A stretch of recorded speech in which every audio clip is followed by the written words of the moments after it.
गुरु प्यारी साध संगत जी, आप सभी को प्यार भरी राधा स्वामी जी आपका हमारे चैनल महिमा अपार में स्वागत है। जी साध संगत जी, साल 2025 की शुरुआत एक सामान्य वर्ष की तरह हुई थी, लेकिन जैसे जैसे महीने बीतते गए लोग महसूस करने लगे कि कुछ तो है जो पहले जैसा नहीं रहा। दुनिया के कई हिस्सों में मौसम बेकाबू हो चला था। जहां गर्मी होनी चाहिए थी वहां बर्फबारी हो रही थी, और जहां सर्दी होनी चाहिए थी वहां लू चल रही थी। इसी बीच एक प्राचीन भविष्यवक्ता की 300 साल पुरानी किताब इंटरनेट पर वायरल हो गई। इस किताब में 2025 को लेकर जो लिखा था वह रोंगटे खड़े कर देने वाला था। एक ऐसा वर्ष आएगा जब आकाश में 3 सूरज दिखेंगे और धरती पर अंधकार फैल जाएगा। इंसान अपने ही बनाए तकनीकी राक्षसों से डरने लगेगा। लोगों ने इसे एक अफवाह माना, पर फरवरी की एक सुबह कुछ लोगों ने सचमुच आकाश में एक के बजाय 3 सूर्य जैसी आकृतियां देखी। सोशल मीडिया पर तस्वीरें वायरल हुई, वैज्ञानिक भी हैरान रह गए। 7 जुलाई का दिन आखिरकार आ ही गया। पूरी दुनिया की निगाहें उस तारीख पर टिकी थी। टीवी चैनल्स, सोशल मीडिया और न्यूज़ वेबसाइट पर केवल एक ही चर्चा थी। क्या आज कुछ असाधारण होने वाला है? भारत के उस गांव की 9 साल की बच्ची, जिसे अब लोग भविष्यवाणी वाली बालिका कहने लगे थे, सुबह से ही मौन थी। उसकी आंखें बार बार आकाश की ओर उठती थीं, जैसे वह किसी को देख रही हो जो आम नजरों से परे था। शाम होते होते आसमान का रंग अचानक बैंगनी हो गया। पक्षी डर के मारे उड़ने लगे, जानवर बेतहाशा इधर उधर भागने लगे, और फिर ठीक 7:07 पर आकाश में तेज बिजली चमकी। इसी पल दुनिया भर के सैकड़ों लोगों के स्मार्टफोन पर एक ही मैसेज फ्लैश हुआ: समय शून्य में प्रवेश कर चुका है, पुराने कर्म अब नए दरवाजे खोलेंगे। कई लोगों ने दावा किया कि उन्होंने अपने मरे हुए रिश्तेदारों की आवाजें सुनी। कुछ को नींद में अजीब सपने आए, सपने जो भविष्य की तस्वीरें दिखाते थे। जलते शहर, टूटती इमारतें और आसमान से उतरते रहस्यमय आकृति जैसे जीव। विज्ञान मौन था, सरकारें असमंजस में थी, लेकिन वे जो आध्यात्म और ऊर्जा को समझते थे वे कहने लगे कि 2025 वह वर्ष है जब कालचक्र ने अपना रुख मोड़ा है। बच्ची ने 2 शब्द कहे, अभी तो शुरुआत है। इसके बाद शुरू हुई अजीब घटनाएं। घड़ियां उल्टी चलने लगी, मोबाइल फोन अपने आप चालू हो जाते, और कई लोग कहने लगे कि वे अपनी ही परछाई से बातें करते पकड़े गए हैं। भारत के एक गांव में एक 9 साल की बच्ची ने घोषणा की, 7 जुलाई 2025 को समय टूटेगा। जो जागरूक नहीं होंगे वे भुला दिए जाएंगे। उस बच्ची को किसी ने नहीं सिखाया था यह सब, फिर भी वह अजीब अजीब बातें करती थी, जैसे किसी और दुनिया से संदेश दे रही हो। लोग अब 2 हिस्सों में बंट गए हैं। कुछ इसे कोरी कल्पना मानते हैं और कुछ मानते हैं कि 2025 वाकई एक चेतावनी है, एक मोड़, इंसान और समय के बीच आने वाले सबसे बड़े रहस्य का। तो क्या यह सब एक संयोग है या फिर सच में समय का पहिया उल्टी दिशा में घूमने वाला है? क्या आप तैयार हैं उस क्षण के लिए जब समय, विज्ञान और आत्मा तीनों एक साथ टकराएंगे?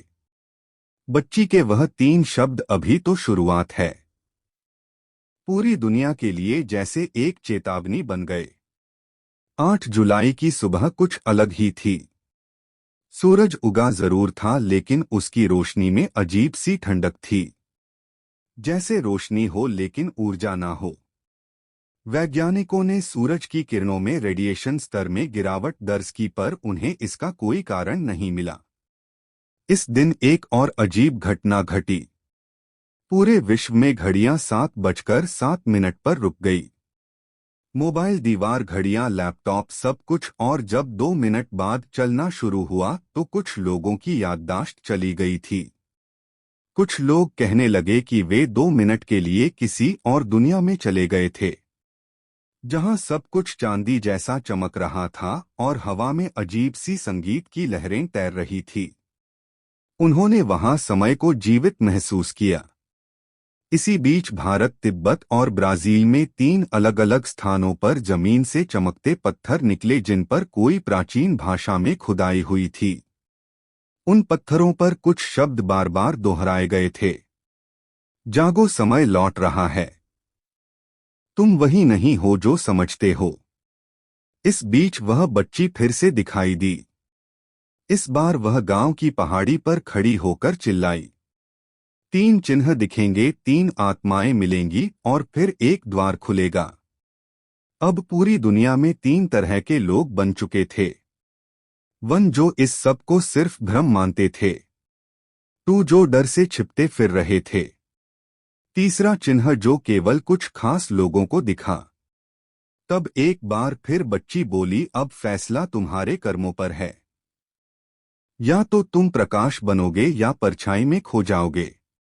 त्रिकोण के प्रकट होने के बाद दुनिया की ऊर्जा मानो बदल सी गई थी।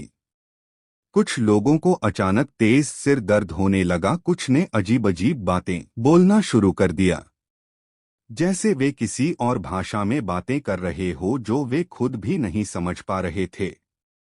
वैज्ञानिकों ने पाया कि जिन लोगों को यह बदलाव महसूस हो रहा है, उनकी ब्रेन वेव्स में तेजी से बदलाव हो रहा है, जैसे किसी अदृश्य शक्ति ने उनके दिमाग के सोए हुए हिस्सों को जगा दिया है। इन्हीं में से कुछ लोग अब प्रकाश के रक्षक कहलाने लगे। यह वो लोग थे जो बच्ची की बातों को गहराई से समझने लगे थे। उन्हें सपनों में संकेत मिलने लगे। वह जानने लगे कि कौन किस कर्म के कारण किस दिशा में जा रहा है। वहीं दूसरी ओर लाखों लोग ऐसे भी थे जिन्हें कुछ भी महसूस नहीं हुआ। वे अपनी रोजमर्रा की जिंदगी में उलझे रहे। उन्हें यह सब एक कहानी या मजाक लगा।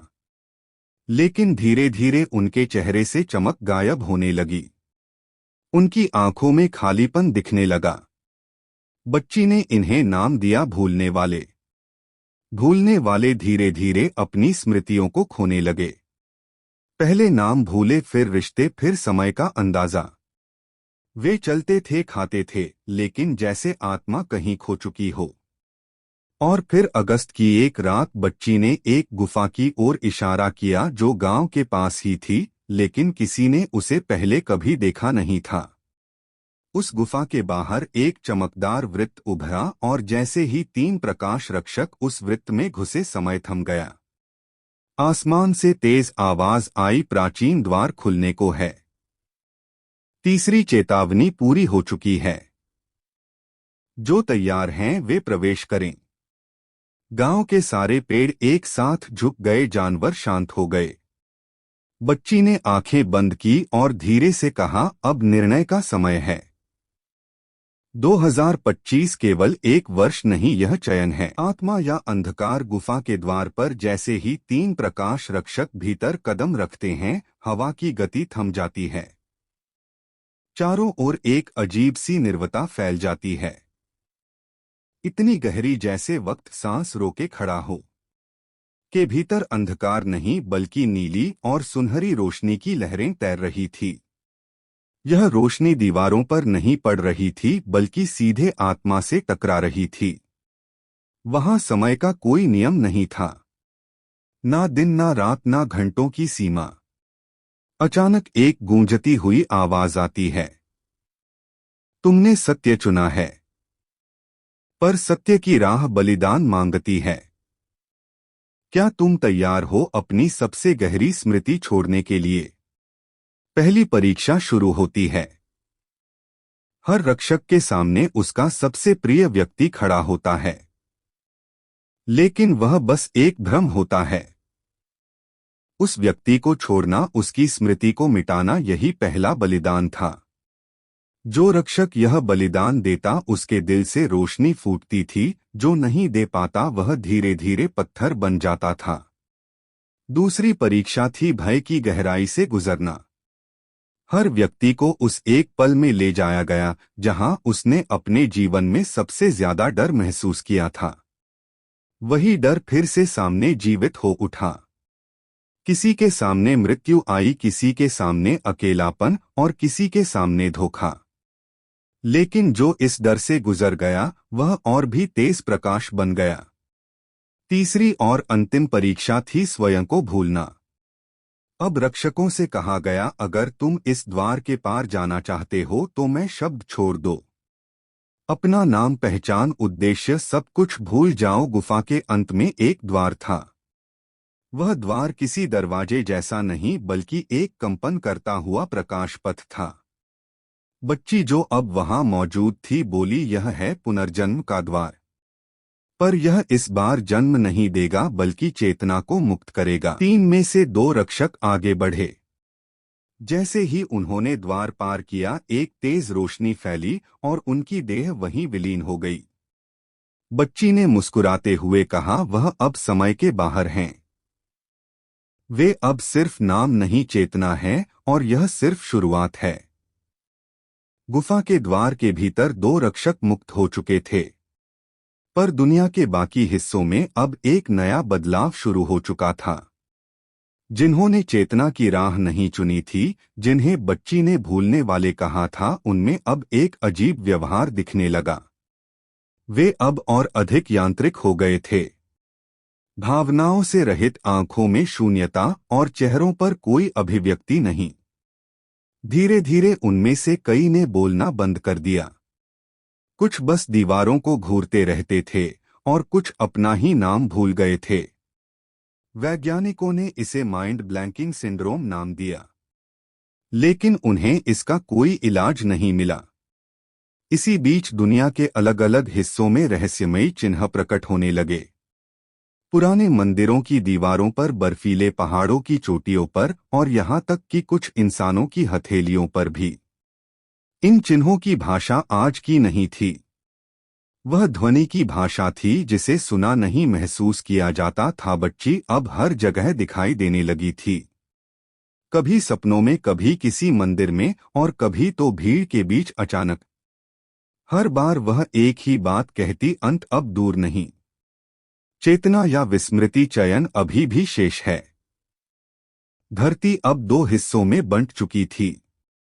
चेतना के जागे हुए लोग जो गुफाओं, ध्यान केंद्रों और एकत्रित ऊर्जा स्थलों पर एक नई चेतना के लिए तैयारी कर रहे थे, और विस्मृत आत्माएं जो भले ही जीवित थी लेकिन धीरे धीरे उस वास्तविकता से कटती जा रही थी जिसे मानवता कहा जाता है। तभी सितंबर की एक रात आसमान अचानक हिलने लगा। एक विशाल ध्वनि पूरी पृथ्वी पर गूंजी। 3 द्वार खुल चुके हैं, अब 4था द्वार केवल समूह चेतना से ही खुलेगा। अकेले कोई पार नहीं जाएगा। इसका अर्थ था अब इंसान अकेले नहीं बच सकता। अब यदि बचना है तो सभी को एक साथ चेतना की ओर बढ़ना होगा, या फिर सब कुछ अंधकार में विलीन हो जाएगा। अब आगे क्या होगा? क्या इंसान साथ आएगा या बंट जाएगा? क्या समूह चेतना का चमत्कार होगा, या 2025 के अंत तक इंसान अपनी पहचान खो देगा?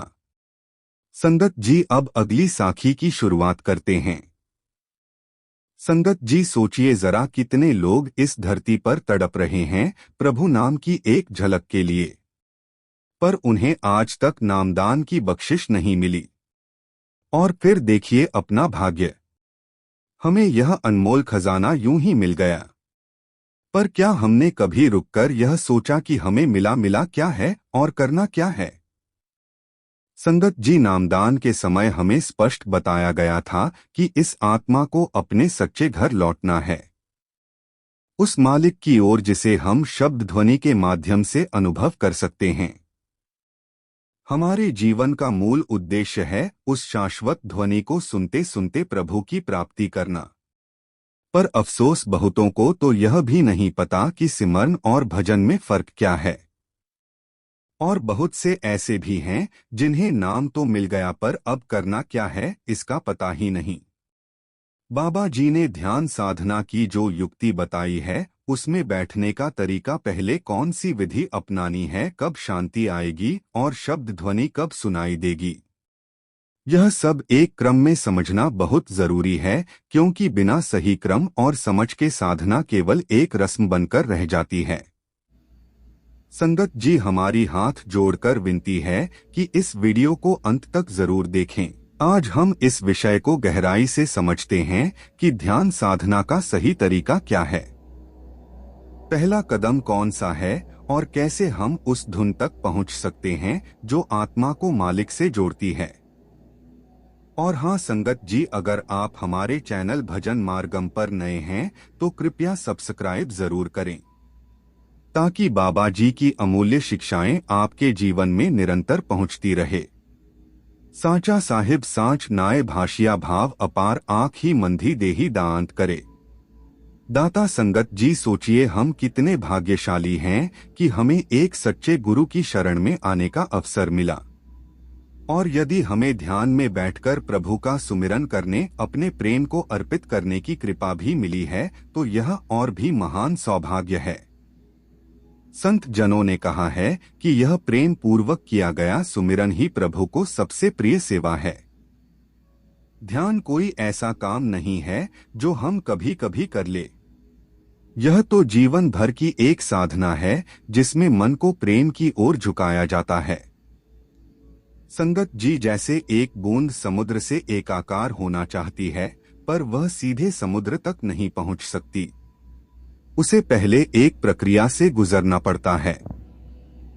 उसे चट्टान के नीचे से निकलना होता है, सूर्य की गर्मी में स्वयं को समर्पित करना होता है।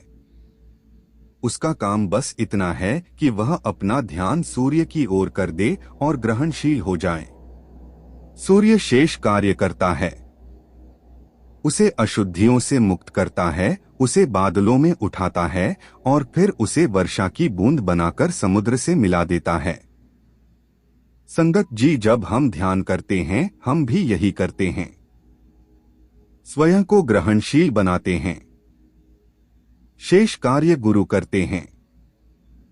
ध्यान के माध्यम से हम उनकी कृपा के पात्र बनते हैं, उनके प्रेम को पाने के योग्य बनते हैं।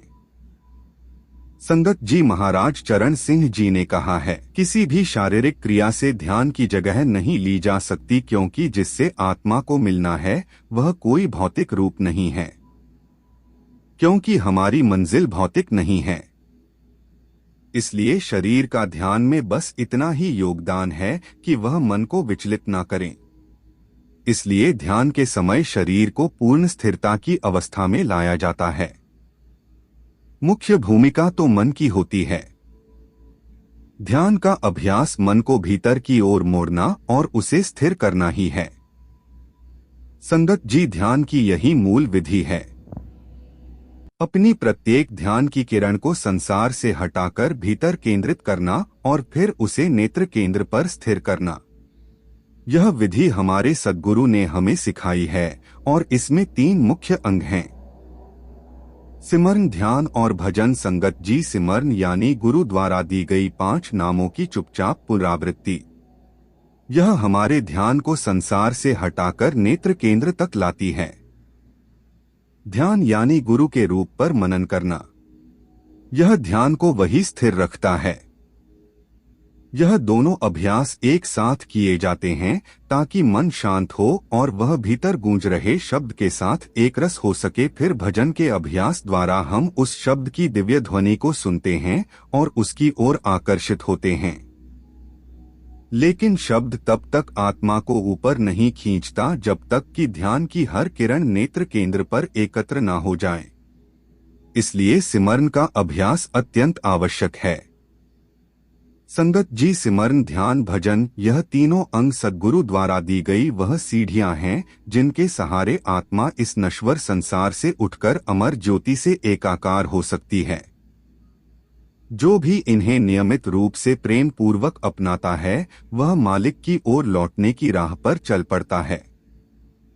संगत जी, आइए अब गहराई से समझते हैं कि ध्यान की पहली सीढ़ी सिमरन वास्तव में कैसे करना है। नामदान के समय सद्गुरु हमें जो ध्यान की विधि बताते हैं उसका परम उद्देश्य यही है कि आत्मा उस दिव्य शक्ति से एक हो जाए जिसने इस सृष्टि की रचना की और जो आज भी इसे चला रही है। सिमरन यानी सद्गुरु द्वारा दिए गए पवित्र शब्दों की पुनरावृत्ति मन को स्थिर और एकाग्र बनाने का साधन है। ध्यान सद्गुरु के स्वरूप का मनन उस एकाग्र चित्त को नेत्र केंद्र पर स्थिर रखने में सहायता करता है। जब मन पूर्ण रूप से नेत्र केंद्र पर केंद्रित हो जाता है तभी आत्मा को शब्द नूर और अनाहत नाथ का अनुभव होने लगता है। महाराज चरण सिंह जी कहते हैं कि सिमरन का उद्देश्य केवल विचारों को हटाना है। जैसे ही आप सांसारिक विचारों को हटा पाते हैं, शब्द और प्रकाश आपको स्वयं खींच लेते हैं। यह पढ़ने में सरल लगता है पर वास्तव में यह अभ्यास कठिन है। मन को स्थिर करना और प्रभु से एक होना एक लंबी साधना है, पर सिमरन बहुत सरलतम उपाय है जो हमें मालिक के समीप ले जाता है।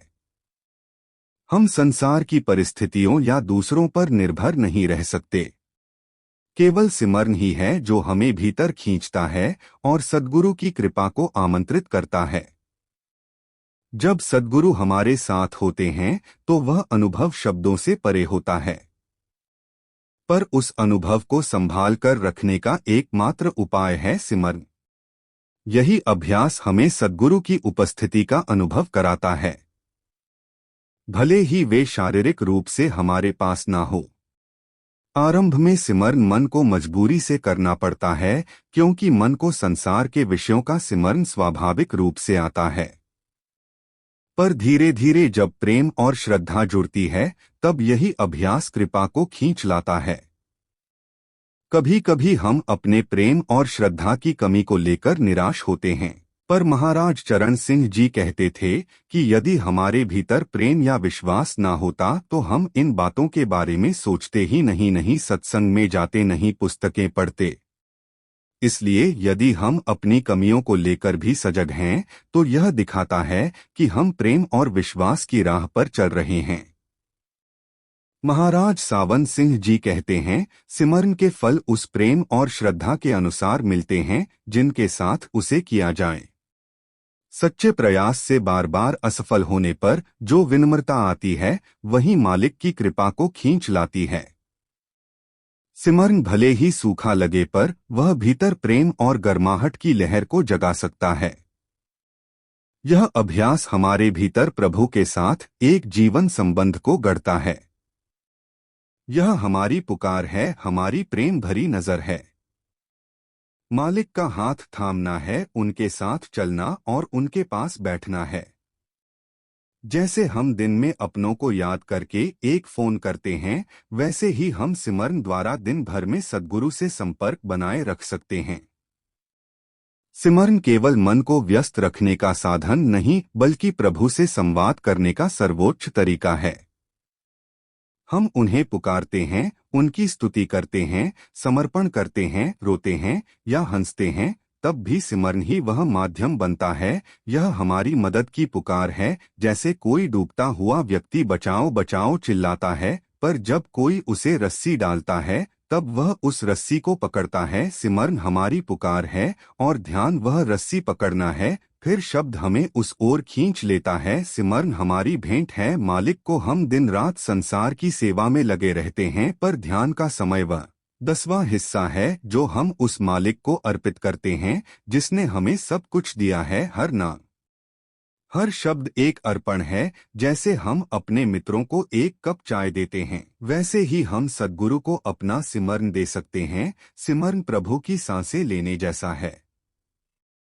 जैसे हमें जीवित रहने के लिए हर पल सांस चाहिए, वैसे ही आत्मा के लिए हर क्षण सिमरन चाहिए। यह हमारी आत्मिक सांस है जो 24 घंटे चलती रहनी चाहिए जब तक कि हम अपने अंतिम लक्ष्य तक न पहुंच जाएं। यह एक रक्त संचार की तरह है। जैसे नया रक्त शरीर को जीवन देता है, वैसे ही सिमरन हमारे विकार पूर्ण विचारों को बदलकर चेतना को नया जीवन देता है। यह सिमरन हमारे मन को प्रभु से जोड़ने की सिलाई है। जैसे सत्संग पंडाल में दरियों को एक एक टांका लगाकर जोड़ा जाता है, वैसे ही सिमरन के हर शब्द से हम अपने बिखरे हुए मन को एक जगह जोड़ते हैं और यह यात्रा का एक एक कदम है। जैसे कोई लंदन जाना चाहता है पर दिशा ही ना ले तो मंजिल नहीं मिलेगी, वैसे ही 5 नाम वह 5 कदम है जो हमें मालिक के पास ले जाते हैं। हर शब्द एक कदम है और हर कदम हमें हमारी मंजिल के पास पहुंचाता है, बशर्ते हम निष्ठा और लगन से आगे बढ़ते रहे। संगत जी, अब आइए समझते हैं कि सिमरन के बाद हमें क्या करना है, यानी ध्यान की दूसरी सीढ़ी जो है सद्गुरु के स्वरूप का ध्यान। सिमरन का उद्देश्य होता है हमारी चेतना को नेत्र केंद्र तक समेटना और ध्यान का उद्देश्य है उस चेतना को नेत्र केंद्र पर स्थिर रखना, क्योंकि खालीपन में ध्यान को टिकाना बहुत कठिन होता है। हमारा मन 2 स्वाभाविक शक्तियों से युक्त है, सोचने और चित्रण विजुअलाइज करने की। हम जिस विषय के बारे में सोचते हैं उसी का रूप मन में प्रकट हो जाता है। यदि आप अपने किसी मित्र के बारे में सोचते हैं तो उसका चेहरा मन में उभर आता है। इन्हीं दोनों प्रवृत्तियों का सहारा लेकर संत हमें सलाह देते हैं कि जैसे हम सांसारिक विषयों को सोच सोच कर उनसे जुड़ गए हैं, उसी प्रकार अब हमें उन्हीं प्रवृत्तियों का प्रयोग करते हुए नाम जप, सिमरन और सद्गुरु के स्वरूप का ध्यान करके अपने मन को संसार से हटाकर नेत्र केंद्र की ओर ले आना है। अब प्रश्न उठता है, ध्यान सद्गुरु के स्वरूप का ही क्यों करें? इसलिए क्योंकि हम केवल उसी रूप पर ध्यान करना चाहते हैं जो हमें इस सृष्टि की ओर फिर से ना खींच ले। यदि हम फूलों, मूर्तियों, किसी मित्र या अन्य सांसारिक वस्तु पर ध्यान करेंगे तो हमारा ध्यान फिर इस भौतिक जगत की ओर खींच जाएगा, क्योंकि यह सब नश्वर हैं, परंतु सद्गुरु का रूप शब्द रूप है। वह शब्द देह में प्रकट हुआ है। जब हम सद्गुरु के स्वरूप पर ध्यान करते हैं तब हम वास्तव में उस शब्द शक्ति से जुड़ने लगते हैं जो भीतर हमें ऊपर की ओर खींचती है। सद्गुरु के दर्शन का भी ध्यान में बड़ा महत्व है। पुराने संतों ने संतों और महापुरुषों के दर्शन को अत्यंत मूल्यवान बताया है, क्योंकि वे प्रेम और प्रकाश का स्रोत होते हैं। कभी कभी बिना किसी शब्द या उपदेश के भी केवल उनके दर्शन से हमारे भीतर एक अव्यक्त खिंचाव, एक चुंबकीय आकर्षण उत्पन्न होता है। यह प्रभाव इस बात पर निर्भर करता है कि साधक की ग्रहणशीलता कितनी है, उसके संस्कार और आत्मिक संबंध कितने गहरे हैं। कभी कभी शिष्य केवल दर्शन से ही पूर्ण तृप्त हो जाता है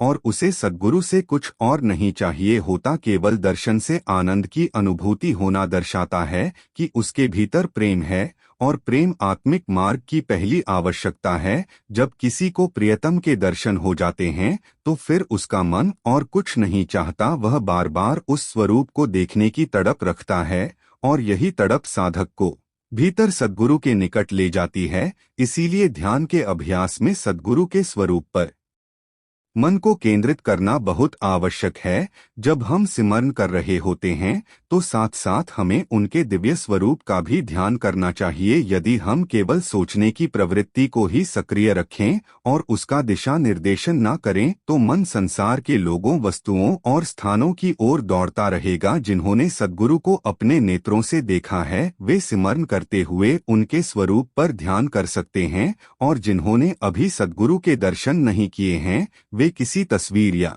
काल्पनिक छवि पर ध्यान न करें, क्योंकि तस्वीर निर्जीव होती है और उसमें आकर्षण सीमित होता है। ऐसे साधकों को यह बताया जाता है कि वे नेत्रों के बीच के अंधकार में ध्यान रखें और माने कि सद्गुरु वहीं है, और साथ साथ 5 नामों का सिमरन करते रहे। पर जिन्होंने सद्गुरु के दर्शन किए हैं वे सिमरन के साथ उनके स्वरूप का ध्यान करें। इससे ध्यान नेत्र केंद्र तक स्वतः खींचता है और वहां स्थिर होने लगता है, और जब साधक का ध्यान नेत्र केंद्र पर पूरी तरह टिक जाता है तब भीतर का प्रकाश और शब्द उसे अपनी ओर खींच लेते हैं। यही है ध्यान का वास्तविक उद्देश्य, सद्गुरु के स्वरूप के माध्यम से आत्मा को शब्द से जोड़ देना। संगत जी, अब आगे बढ़ते हैं। ध्यान के बाद सबसे महत्वपूर्ण जो चरण है वह है भजन। याद रखिए, भजन की बैठक सबसे जरूरी है। बाबा जी बार बार समझाते हैं, आटा गंध लिया, रोटी बना भी ली, लेकिन अगर खाई नहीं तो क्या पेट भरेगा, क्या भूख मिटेगी, क्या शरीर को ताकत मिल जाएगी? बिल्कुल नहीं। ठीक उसी तरह यदि हमने सिमरन कर लिया, ध्यान भी कर लिया,